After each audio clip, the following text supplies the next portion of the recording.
Men over 50 years old with low testosterone have a greater increased risk of death within 20 years.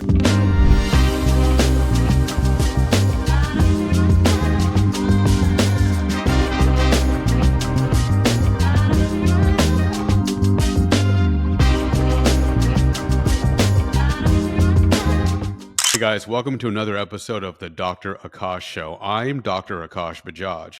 Now, in this show, we're going to discuss CLOMID versus traditional testosterone replacement therapy as alternative methods to increase your levels of testosterone in your body. We're going to always talk about rituals and routines to keep you resilient and robust every episode, including today's episode. Now, don't forget, this is a new podcast, so if this is helpful to you, if you see value in today's information, please like, subscribe, and share this information so we can get exposed to more like-minded people like ourselves. Now, before we dive into this topic, let's take a step back and understand why would we need to increase our testosterone level to begin with anyway. Now, this is a fundamental foundational building block when it comes to human optimization and longevity practices in general. Now, testosterone does so much more for us, for both males and females, than we may initially begin to understand. Most of us understand that it will help significantly with things like libido. However, did you know it has a very, very vital role with fighting inflammatory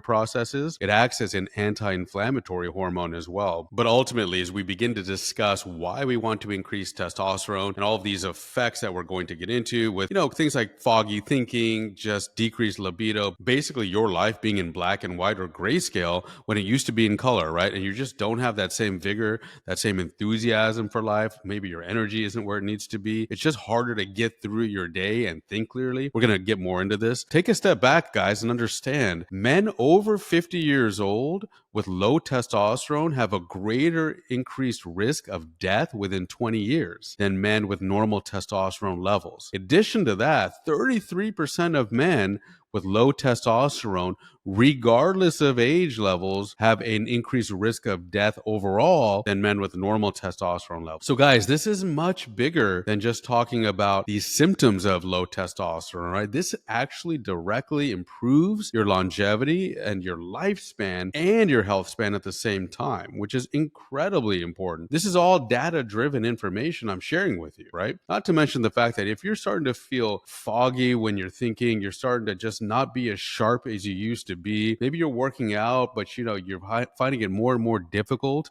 to maintain muscle mass, and you're getting kind of that belly fat, you're getting that dad bod, or you're getting that mom bod, or whatever the case may be. Maybe your mood is a little bit off. Maybe life is just not as bright as it used to be, and things are starting to become more black and white when they used to be in color. Believe it or not, a lot of this can be really attributed to something like a decrease in hormones, and one of those hormones being testosterone. Now, interestingly, the reason this occurs, generally speaking, is once we cross the reproductive age and we've now had the ability to create spawn, genetically speaking, and just historically and evolutionary wise, our species. So at this point, basically our job is done as a human being, right? From a functional standpoint. And this is presumptively why our hormone levels then begin to decrease. Now, when this happens, obviously, because we're living longer and longer, because our options for maintaining lifespan as well as health span are only getting better and better, those hormone levels begin to decrease and these types of symptoms begin to manifest. There's lots of theories on this, but some theories of that midlife crisis or that kind of existential crisis at or around, midlife, anywhere between 45 to 50 years old, sometimes even younger, might be attributed to some of these hormonal deficiencies. Now, again,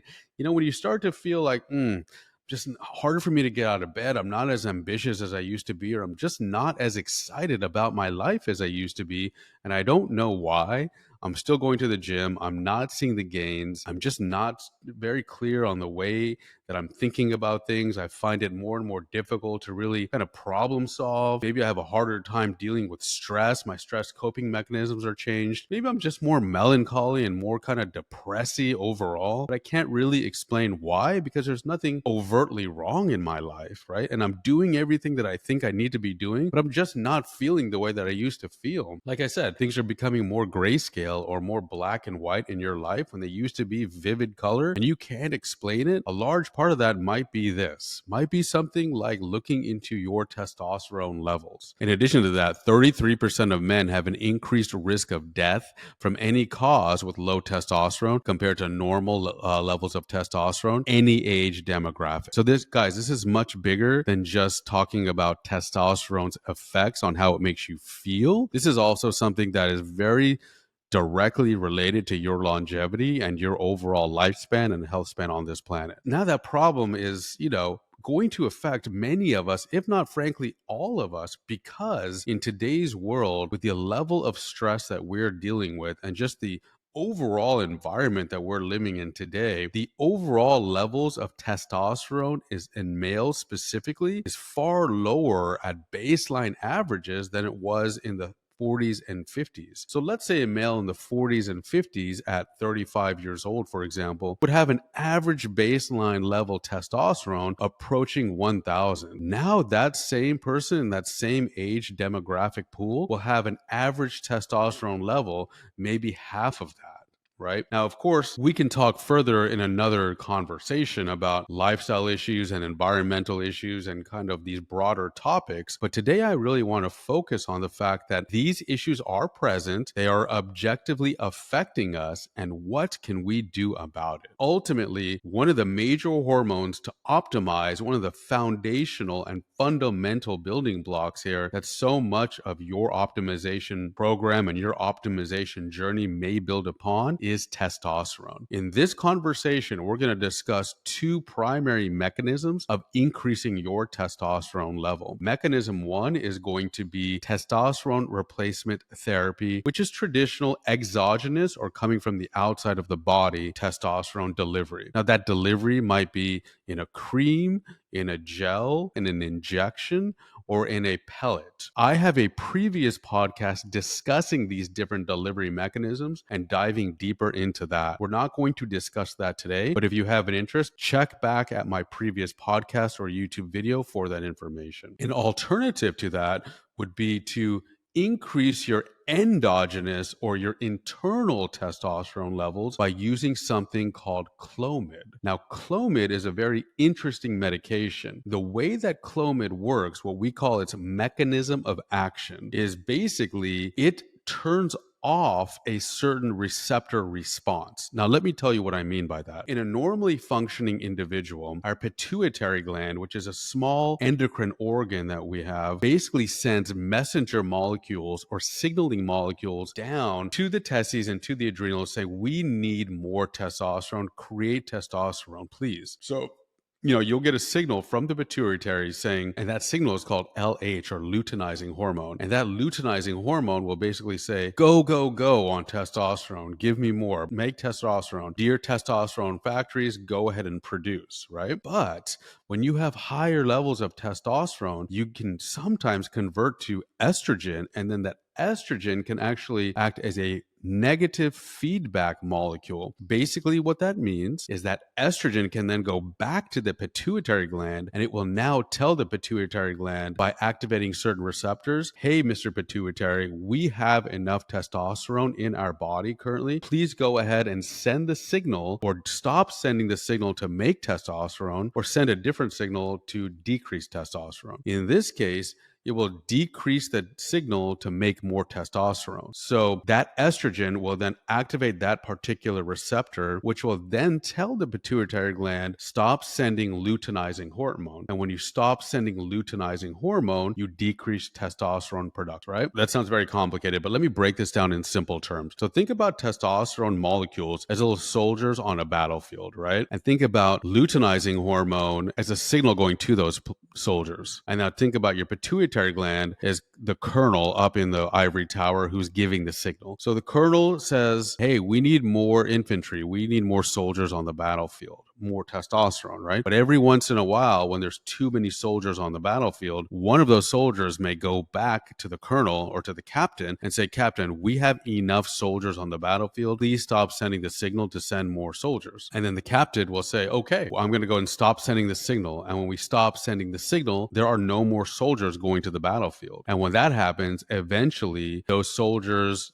the overall number of those soldiers or that testosterone will decrease until we need more. And then once again, once that happens, the signal will come back up, get reactivated, and more soldiers will be let out onto the battlefield until you need more. Then you'll basically have that signal, which will be reactivated. That soldier who goes back to have that conversation with the captain is blocked or deleted, right? So now there is nobody at any point telling the captain to stop sending soldiers. So the captain just keeps sending soldiers to the battlefield. So the pituitary gland keeps sending signals to send testosterone to the battlefield. That's how Clomid works. So it basically increases your endogenous levels, internal levels, versus traditional testosterone replacement therapy, which increases your overall testosterone levels by exogenous mechanisms, by delivering soldiers from other services to the battlefield, right? So we're actually airdropping a bunch of other soldiers to the battlefield. That's how exogenous testosterone works. Now, in addition to all of these symptoms that we talked about when you have low testosterone, there are studies and evidence showing that men over 50 years old have an increased likelihood of death within 20 years compared to men with normal testosterone levels. So obviously the solution to much of this is going to be to replace that testosterone or increase these testosterone levels, right? Now, ultimately, how can we do that? Increasing your testosterone levels either endogenously or exogenously is going to ultimately lead to your overall testosterone levels being higher, and you're going to be able to combat much of these negative effects that we talked about. But don't forget, we also talked about the fact that 33% of men with low testosterone are going to have an increased risk of death from any cause for any reason at any age. Men over 50 years old are going to have an increased risk of death within 20 years for any reason and any cause as well. So again, this is not about just improving your quality of life, aka your health span, which is obviously super important. This is also about improving your lifespan in general. This is very pertinent to your longevity practice. So ultimately, we understand why we need to increase it. We understand the problems associated with low testosterone. We understand the two most specific ways to increase it, either endogenously with something like Clomid or exogenously with something like testosterone replacement therapy. Now, what are the benefits and the negatives of either mechanism? First, let's talk about testosterone replacement therapy, and we'll talk about the pros and the cons. So with testosterone replacement therapy, the pros are you have 3 to 4 different delivery mechanisms. You have a cream or a gel, you have an injection, and you have a pellet mechanism, right? So there's really different ways to attack the problem. In addition, with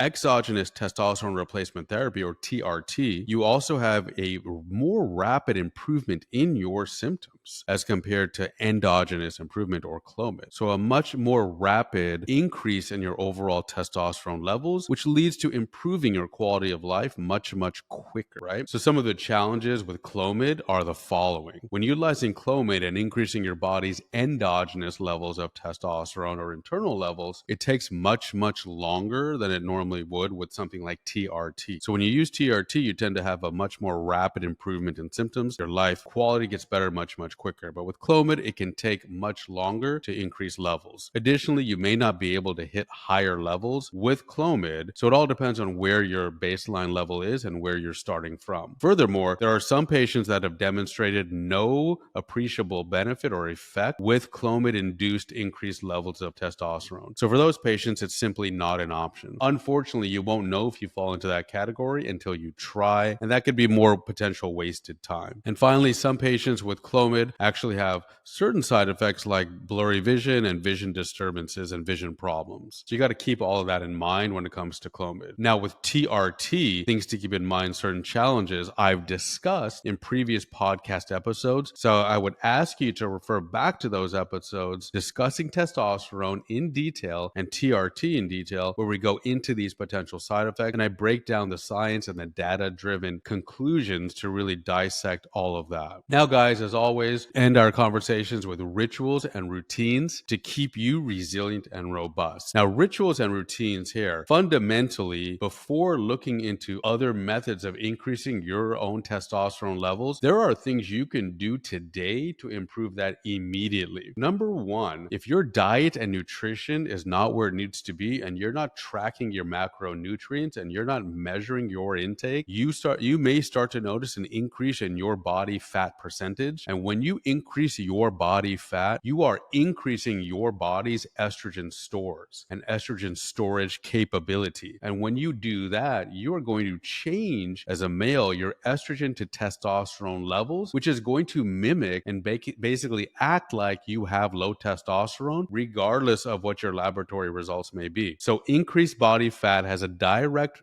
effect on increased estrogen effects and decreased testosterone effects. This is another reason why your diet and nutrition is vitally important. Number two, exercise. There are studies demonstrating that weight-bearing activity, lifting heavy weights, whatever's heavy for you, on a regular basis, maybe 2 to 3 times a week, has a direct effect on increasing testosterone levels naturally. So if you're not already doing that, you need to incorporate this immediately after completing this video. So lifting heavy weights or heavy weight-bearing activity on a normal, consistent basis. Number three, within 20 minutes of having an alcoholic beverage, your testosterone levels are going to decrease. There are studies showing this. There's data behind this. So if you're dealing with drinking alcohol on a regular, consistent basis, or maybe you're drinking more than you'd like to admit, or maybe more than you feel like you should, you're directly diminishing and mitigating the effects of testosterone and the levels of testosterone in your body. By the way, the same thing goes with cannabis. Cannabis itself, through a host of different mechanisms, will also decrease the effects of testosterone and the levels of testosterone in your body, which we'll talk about. And finally, overall, taking all this together, look at those three things from a rituals and routine standpoint first. Get your diet and nutrition in order. Start tracking your macronutrients. Take a close look at your body fat percentage and make sure that is where it needs to be at ideal levels, which we'll talk about in another episode. Number two, alcohol and cannabis intake. Make sure you're being honest with yourself and you're really understanding where that is for you, and mitigate it, guys. Mitigate it, because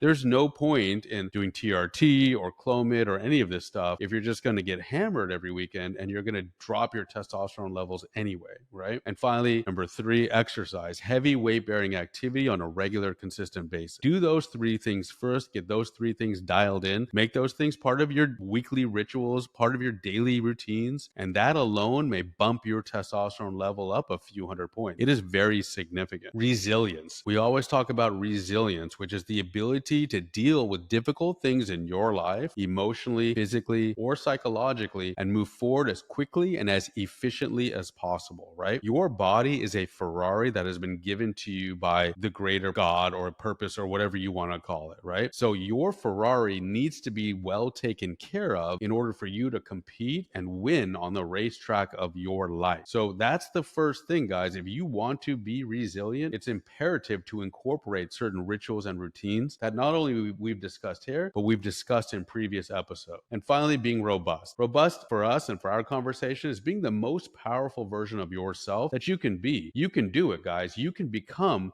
the version 2.0 of yourself, but you can't do it just by talking about it and manifesting and hoping it happens. You have to incorporate these changes that we've discussed today as well as previously, and the changes we'll discuss in the future. Why become robust? I'll tell you why you want to become robust. Because the version 2.0 of yourself is going to look back at who you are today and you're going to be proud. The future self of you will be proud of who you became from where you are today. Not only that, your significant other will look at you, have that polarization, that sexuality return to your relationships, right? Have that attraction naturally return because you're leveling up. And who else is looking at you if you're leveling up? If you're a parent like I am, your kids are going to look up to you and they're going to want to be like dad or mom. They're going to want to replicate that, right? You are not going to be the hypocrite like everybody else saying, hey guys, you should work out. Hey guys, don't eat junk food. Hey guys, alcohol is bad for you.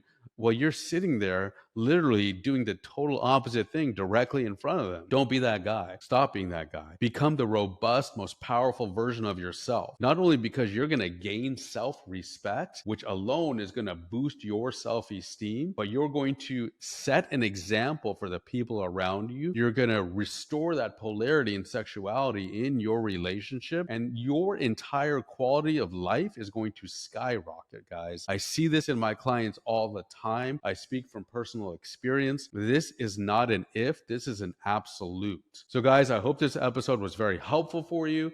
As always, please like, subscribe, and share if you found any value in this whatsoever. Feel free to expose this to more like-minded individuals like us. And as always, the best time to start something was yesterday. The second best time is today. Don't look back tomorrow with regret. Take one small step today to becoming the most optimized version of yourself. Thank you for watching the Dr. Akash Show.